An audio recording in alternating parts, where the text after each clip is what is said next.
ಓಂ ನಮಃ ಶಿವಾಯ. ನೀವು ಜೀವನದಲ್ಲಿ ಯಾವುದಕ್ಕೆ ಮಹತ್ವ ಕೊಡಲು ಜೀವನ ಪೂರ್ತಿ ಜನ ಅದಕ್ಕೆ ಮಹತ್ವ ಕೊಡಲ್ಲ.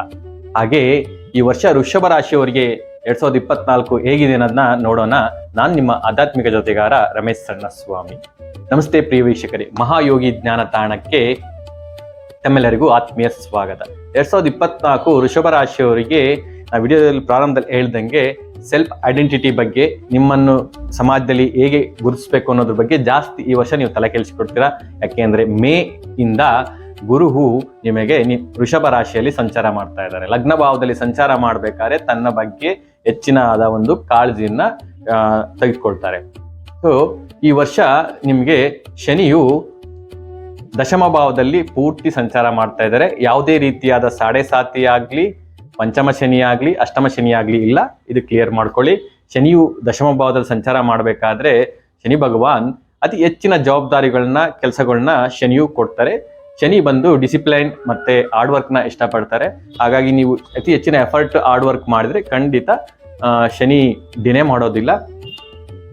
ಮಾಡ್ತಾರೆ, ಬಟ್ ಡಿಲೇ ಮಾಡೋದಿಲ್ಲ. ಖಂಡಿತ ನಿಮಗೆ ಒಳ್ಳೆ ಫಲಗಳನ್ನ ಕೊಡ್ತಾರೆ. ಯಾರು ಉದ್ಯೋಗಕ್ಕೆ ಪ್ರಯತ್ನ ಮಾಡ್ತೀರಿ ಖಂಡಿತ ಹೋದಷ್ಟಲ್ಲಿ ಉದ್ಯೋಗ ಸಿಕ್ಕಿದೆ. ಇನ್ನು ಯಾರು ಸಿಕ್ಕಿಲ್ಲ ಅನ್ನೋರು ಈ ವರ್ಷದ ಪ್ರಾರಂಭದಲ್ಲಿ ನಿಮಗೆ ಸಿಗುವ ಸಾಧ್ಯತೆ ಜಾಸ್ತಿ ಇದೆ. ಹಾಗೆ ಯಾರು ನೂತನ ಒಂದು ವ್ಯಾಪಾರ ಅಥವಾ ವ್ಯವಹಾರ ಪ್ರಾರಂಭ ಮಾಡಿದ್ದೀರಾ ಅಥವಾ ಮಾಡಬೇಕು ಅಂದಿರಾ, ನೀವು ಸ್ವಲ್ಪ ಮೈಂಡ್ ಸೆಟ್ ಮಾಡ್ಕೊಳ್ಳಿ. ಅತಿ ಹೆಚ್ಚಿನ ಒಂದು ಕೆಲಸವನ್ನ ಶನಿ ಭಗವಾನ್ ಬೇಡ್ತಾರೆ. ಅತಿ ಹೆಚ್ಚಿನ ಸಮಯವನ್ನು ನೀವು ಕೊಡಬೇಕಾಗತ್ತೆ.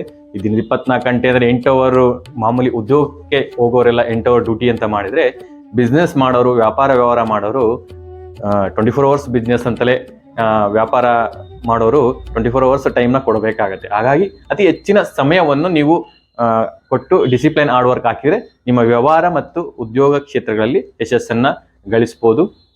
ಶನಿಯಿಂದ ಯಾವುದೇ ರೀತಿಯಾದ ಒಂದು ತೊಂದರೆ ಇರೋದಿಲ್ಲ. ಜುಲೈಯಿಂದ ಶನಿ ಗ್ರಹ ಒಂದು 4 ತಿಂಗಳು ವಕ್ರವಾಗಿ ಸಂಚಾರ ಮಾಡೋದ್ರಿಂದ 9ನೇ ಭಾವದ ಸಂಚಾರ ಕೊಡ್ತಾರೆ. ಒಂದು ತಂದೆಯ ಜೊತೆ ಒಂದು ಉತ್ತಮ ಒಡನಾಟವನ್ನು ಇಳ್ಕೊಳ್ಳಿ. ಹಾಗೆ ನಮ್ಮ ಧರ್ಮ, ನಮ್ಮ ದೈವವನ್ನು ಯಾವುದೇ ರೀತಿಯಾಗಿ ನಂಬಿಕೆ ಇಡಿ. ನಂಬಿಕೆಯನ್ನು ಕಳ್ಕೊಳ್ಳಿಕ್ಕೆ ಹೋಗ್ಬೇಡಿ. ನೀವು ದೈವ ಸ್ಥಾನಗಳಿಗೆ, ಧರ್ಮಸ್ಥಾನಗಳಿಗೆ, ದೇವತಾ ಸ್ಥಾನಗಳಿಗೆ ಹೋಗಿ ದರ್ಶನ ಭೇಟಿ ಮಾಡ್ಕೊಂಡು ಬಂದ್ರೆ ನಿಮಗೆ ಉತ್ತಮ ಫಲವನ್ನು ಕೊಡ್ಬೋದು. ಹಾಗೆ ಗುರುವು ಅಪ್ ಟು ಏಪ್ರಿಲ್ ವರೆಗೂ ನಿಮಗೆ ದ್ವಾದಶ ಭಾವದಲ್ಲಿ ಸಂಚಾರ ಮಾಡ್ತಾ ಇದ್ದಾರೆ. ಕಳೆದ ಒಂದು 8 ತಿಂಗಳಿಂದ ನಿಮಗೆ ಸಂತಾನ ವಿಚಾರವಾಗಿ, ಮಕ್ಕಳ ವಿಚಾರವಾಗಿ, ಹಾಗೆ ಶುಭ ಕಾರ್ಯಗಳ ವಿಚಾರವಾಗಿ, ಹಾಗೆ ಆರೋಗ್ಯದ ವಿಚಾರವಾಗಿ ನಿಮಗೆ ಅತಿ ಹೆಚ್ಚಿನ ಖರ್ಚುಗಳನ್ನ ಗುರು ತಂದುಕೊಟ್ಟಿರ್ತಾರೆ. ನೀವು ಖರ್ಚು ಮಾಡಿರ್ತೀರ, ಸ್ವಲ್ಪ ಖರ್ಚು ಜಾಸ್ತಿನೇ ಅಂತ ಹೇಳ್ಬೋದು. ಹೋದ ವರ್ಷ ಈ ಅಪ್ ಟು ಏಪ್ರಿಲ್ ವರ್ಗು ಅದೇ ಒಂದು ಒಂದು ಆ ಟ್ರೆಂಡ್ ಅನ್ನೋದು ಹಾಗೆ ಮುಂದುವರಿಯುತ್ತೆ. ಸೊ ಖರ್ಚಿನ ಮೇಲೆ ಇಟ್ಕೊಳ್ಳಿ. ಗುರುವು ವ್ಯಯಭಾವದಿಂದ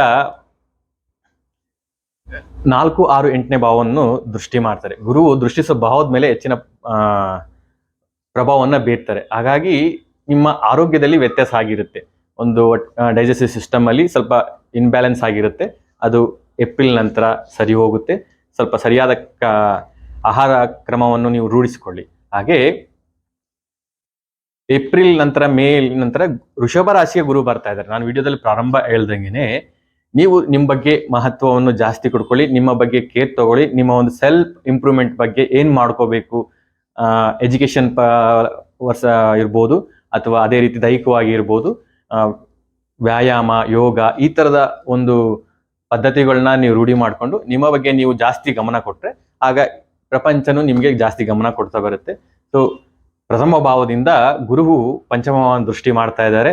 ಯಾರು ವೃಷಭ ರಾಶಿಯವರು ಸಂತಾನ ಅಪೇಕ್ಷೆ ಇದ್ದೀರಾ, ಯೋಗ್ಯರು, ಅವರಿಗೆ ಮೇ ನಂತರ ಪ್ರಯತ್ನ ಮಾಡಿ. ಖಂಡಿತ ಮುಂದಿನ ಒಂದು ವರ್ಷದೊಳಗಡೆ ಸಂತಾನವಾಗೋ ಸಾಧ್ಯತೆ ಜಾಸ್ತಿ ಇರುತ್ತೆ. ಹಾಗೆ ಯಾರು ಲವ್ ಲೈಫ್ ಅಲ್ಲಿ ಇದ್ದೀರಾ ಅವರಿಗೆ ಮೇ ನಂತರ ಒಂದು ಗುರುವಿನ ಒಂದು ದೃಷ್ಟಿ ಇರೋದ್ರಿಂದ, ಗುರು ಹಿರಿಯರ ಒಂದು ಎಲ್ಡರ್ಸ್ ಸಪೋರ್ಟ್ ಇಂದ ನಿಮ್ಮ ಒಂದು ಪ್ರೀತಿ ಯಶಸ್ಸಿನ ಕಡೆ ಸಾಗುತ್ತೆ. ಹಾಗೆ ಯಾರು ಕ್ರಿಯೇಟಿವಿಟಿ ಫೀಲ್ಡ್ ಅಲ್ಲಿ ಇದ್ದೀರಾ, ಹಾಗೆ ಶೇರ್ ಮಾರ್ಕೆಟ್ ಯಾರು ಇನ್ವೆಸ್ಟ್ ಮಾಡ್ಬೇಕು ಅಂದ್ರೆ ಮೇ ನಂತರ ಇನ್ವೆಸ್ಟ್ ಮಾಡಿ. ಹಾಗೆ ಮೇ ನಂತರ ನಿಮಗೆ ಆ ಒಂದು ಕ್ಷೇತ್ರಗಳಲ್ಲಿ ಯಶಸ್ಸು ಸಿಗುತ್ತೆ. ಗುರುವಿನ ಒಂದು ಸಪ್ತಮ ದೃಷ್ಟಿ ಸಪ್ತಮ ಭಾವದ ಮೇಲೆ ಬೀಳ್ತಾ ಇದೆ. ಸೊ ಯಾರು ಯೋಗ್ಯ ವಯಸ್ಕರಿದ್ದೀರಾ, ನೀವು ವಿವಾಹಕ್ಕೆ ಪ್ರಯತ್ನ ಮಾಡ್ತಾ ಇದ್ದೀರಾ, ಖಂಡಿತ ಈ ವರ್ಷ ಪ್ರಯತ್ನ ಮಾಡಿ. ನಿಮಗೆ ಒಂದು ಯೋಗ್ಯ ರೀತಿಯಾಗಿ ವರ ಅಥವಾ ವಧು ಇರ್ಬೋದು ಸಿಕ್ಕಿ ನಿಮಗೆ ವಿವಾಹ ಸಾಧ್ಯತೆ ಜಾಸ್ತಿ ಈ ವರ್ಷ ಕಂಡು ಬರ್ತಾ ಇದೆ. ಹಾಗೆ ಈ ವರ್ಷ ಪೂರ್ತಿ ನಿಮಗೆ ದೈವ ಸಾಥ್ ಕೊಡುತ್ತೆ, ಭಾಗ್ಯ ಸಾಥ್ ಕೊಡುತ್ತೆ. ಯಾಕೆ ಅಂತ ಹೇಳಿದ್ರೆ ವೃಷಭ ರಾಶಿಯಿಂದ 9ನೇ ದೃಷ್ಟಿ, ಗುರುವಿನ 9ನೇ ದೃಷ್ಟಿ ಭಾಗ್ಯಸ್ಥಾನ ಮೇಲೆ ಬೀಳ್ತಾ ಇದೆ. ಗುರುವು ನೋಡೋ ಒಂದು ಭಾವವನ್ನು ಜಾಸ್ತಿ ದೃಷ್ಟಿಸ್ತಾರೆ.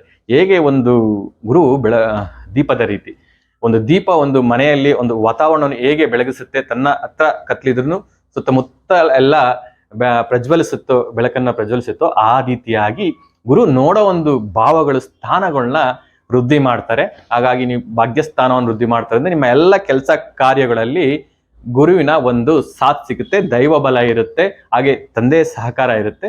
ಪ್ರಯತ್ನ ಮಾಡಿ, ನಿಮ್ಮ ಎಲ್ಲ ಕೆಲಸ ಕಾರ್ಯಗಳಲ್ಲಿ ಯಶಸ್ಸು ಸಿಗುತ್ತೆ. ಹಾಗೆ ಒಂದು 3ನೇದಾಗಿ ಕೇತು ಗ್ರಹ ನಿಮಗೆ ಪಂಚಮ ಸ್ಥಾನದಲ್ಲಿ ಸಂಚಾರ ಮಾಡ್ತಾ ಇದ್ದಾರೆ. ಸೊ ಪಂಚಮ ಸ್ಥಾನವನ್ನು ನಾವು ಸಂತಾನ ಸ್ಥಾನ, ಪುತ್ರಸ್ಥಾನ, ಪೂರ್ವ ಪುಣ್ಯಸ್ಥಾನ ಅಂತ ಕರಿತೀವಿ. ಕೇತುವು ಡಿಟ್ಯಾಚ್ಮೆಂಟ್ ಪ್ಲಾನೆಟ್, ಏನೇ ಇದ್ರೂ ಡಿಚಾರ್ಜ್ ಮಾಡುವಂಥದ್ದು. ಸೊ ಕೇತು ಗ್ರಹ ಪಂಚಮದಲ್ಲಿ ಸಂಚಾರ ಮಾಡ್ತಿರೋದ್ರಿಂದ ಈ ಸಂತಾನ ವಿಚಾರದಲ್ಲಿ ಹೇಳ್ದಂಗೆ ಯೋಗ್ಯರಿಗೆ ಸಂತಾನ ಆಗೋ ಸಾಧ್ಯತೆ ಜಾಸ್ತಿ ಇರುತ್ತೆ. ಅದೇ ರೀತಿ ಒಂದು ಸಂತಾನದಲ್ಲಿ ಅಡೆತಡೆಗಳನ್ನ ಕೇತು ಗ್ರಹ ಉಂಟು ಮಾಡ್ತಾರೆ, ಕೊನೆಗೆ ಸಕ್ಸಸ್ ಸಿಗುತ್ತೆ.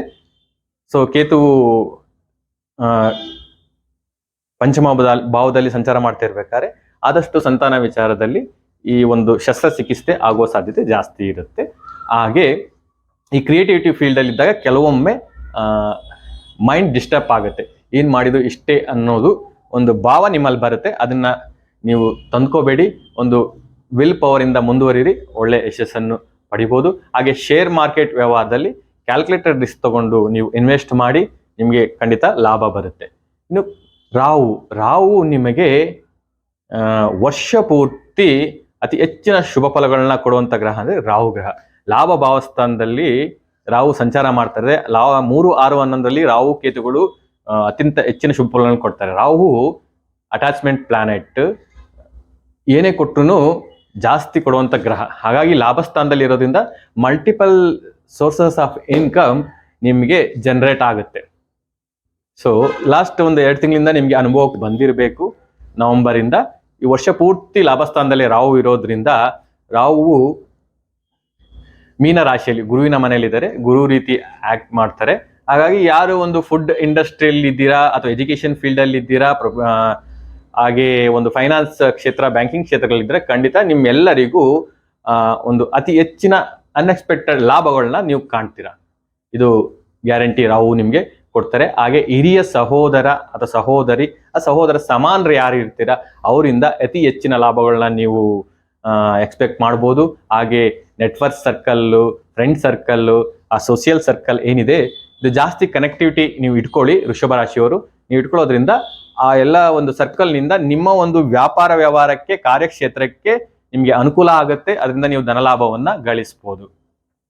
ಈಗ ಪರಿಹಾರ ವಿಭಾಗಕ್ಕೆ ಬಂದ್ರೆ ಗುರುವಿಗೆ ಮೊದಲ ಒಂದು 4 ತಿಂಗಳಿರುತ್ತೆ. ಗುರುವಿನ ಒಂದು ವೃಷಭ ರಾಶಿ ಆಗಿರೋದ್ರಿಂದ ಗುರುವಿನ ಒಂದು ಮಂತ್ರವನ್ನು ನೀವು ಪಠನೆ ಮಾಡಿ. ಹಾಗೆ ಗುರು ದತ್ತಾತ್ರೇಯವರ ಒಂದು ಮಂತ್ರ ಈಗ ಬರುತ್ತೆ, ಓಂ ದ್ರಾಂ ದ್ರೀಂ ಗುರು ದತ್ತಾಯ ನಮಃ. ಈ ಮಂತ್ರವನ್ನು ಪ್ರತಿನಿತ್ಯ 108 ಬಾರಿ ಹೇಳ್ಕೊಳ್ಳಿ. ಆ ಗುರುವಿನ ಒಂದು ಶುಭ ಪ್ರಭಾವ ಹೆಚ್ಚಾಗಿ ನಿಮಗೆ ಕಂಡು ಬರುತ್ತೆ. ಹಾಗೆ ಕೇತುಗೆ ಸಂಬಂಧಪಟ್ಟಂಗೆ ಪ್ರತಿದಿನ ನಿಮ್ಮ ಆಫೀಸ್ ಕಾರ್ಯಕ್ಷೇತ್ರದ ಹತ್ರ ಇರ್ಬೋದು ಅಥವಾ ನಿಮ್ಮ ಮನೆಯ ಸುತ್ತಮುತ್ತ ಇರ್ಬೋದು, ನಾಯಿಗಳಿಗೆ ಆಹಾರವನ್ನು ನೀಡ್ತಾ ಬನ್ನಿ. ಹಾಗೆ ಗಣಪತಿಯ ಗಕಾರ ಅಷ್ಟೋತ್ರವನ್ನು ದಿನನಿತ್ಯ ಪಠನೆ ಮಾಡ್ಕೊ ಬನ್ನಿ. ಆ ಕೇತುವಿನಿಂದ ಬರುವಂತ ದುಷ್ಪ್ರಭಾವಗಳೆಲ್ಲ ಕಡಿಮೆ ಆಗಿ ಅತಿ ಹೆಚ್ಚಿನ ಶುಭ ಪ್ರಭಾವಗಳನ್ನ ನೀವು ಪಡಿಬೋದು. ಶನಿಯು ದಶಮ ಭಾವದಲ್ಲಿದ್ದಾರೆ. ಸೊ ದಶಮ ಭಾವದಲ್ಲಿ ನಿಮಗೆ ಒಂದ್ ಸ್ವಲ್ಪ ಸ್ಟ್ರೆಸ್ಸು, ಒತ್ತಡ ಅನ್ನೋದು ಕಾರ್ಯಕ್ಷೇತ್ರದಲ್ಲಿ ಜಾಸ್ತಿ ಬರುತ್ತೆ.